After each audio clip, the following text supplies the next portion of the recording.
पवित्र बाइबल का वचन पढ़े और सुने जाने पर प्रभु यीशु मसीह आपको और आपके परिवार को आशीष दे।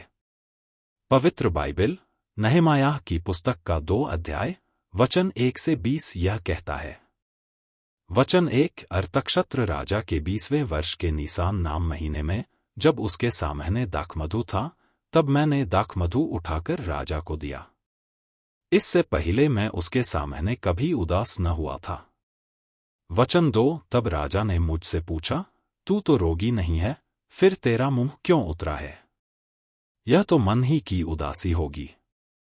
वचन 3 तब मैं अत्यंत डर गया और राजा से कहा, राजा सदा जीवित रहे।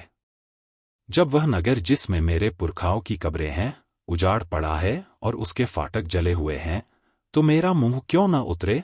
वचन 4 राजा ने मुझसे पूछा, फिर तू क्या मांगता है? तब मैंने स्वर्ग के परमेश्वर से प्रार्थना करके राजा से कहा। वचन 5 यदि राजा को भाए और तू अपने दास से प्रसन्न हो, तो मुझे यहूदा और मेरे पुरखाओं की कब्रों के नगर को भेज, ताकि मैं उसे बनाऊं। वचन 6 तब राजा ने, जिसके पास रानी भी बैठी थी, मुझसे पूछा, तू कितने दिन तक यात्रा में रहेगा और कब लौटेगा? सो राजा मुझे भेजने को प्रसन्न हुआ और मैंने उसके लिए एक समय नियुक्त किया।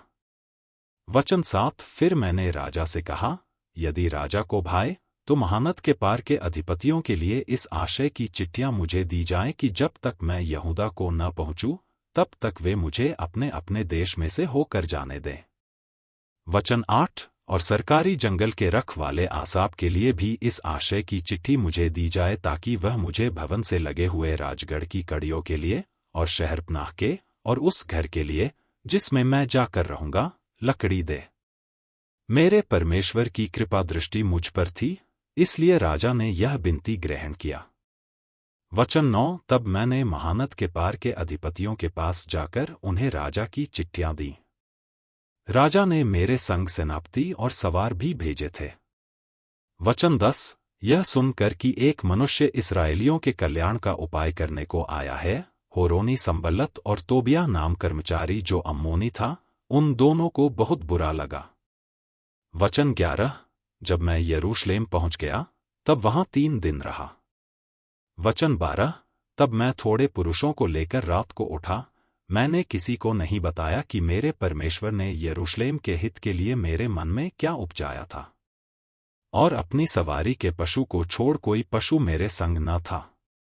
वचन 13 मैं रात को तराई के फाटक में होकर निकला और अजगर के सोते की ओर और कूड़ा फाटक के पास गया और यरूशलेम की टूटी पड़ी हुई शहरपनाह और जले फाटकों को देखा। वचन 14 तब मैं आगे बढ़कर सोते के फाटक और राजा के कुणड़ के पास गया, परंतु मेरी सवारी के पशु के लिए आगे जाने को स्थान न था। वचन 15 तब मैं रात ही रात नाले से होकर शहरपनाह को देखता हुआ चढ़ गया, फिर घूमकर तराई के फाटक से भीतर आया और इस प्रकार लौट आया। वचन 16 और हाकिम न जानते थे कि मैं कहाँ गया और क्या करता था, वरन मैंने तब तक न तो यहूदियों को कुछ बताया था और न याजकों और न रईसों और न हाकिमों और न दूसरे काम करने वालों को। वचन 17 तब मैंने उनसे कहा, तुम तो आप देखते हो कि हम कैसी दुर्दशा में हैं, कि यरूशलेम उजाड़ पड़ा है और उसके फाटक जले हुए हैं। तो आओ हम यरूशलेम की शहरपनाह को बनाएं, कि भविष्य में हमारी नामधराई न रहे।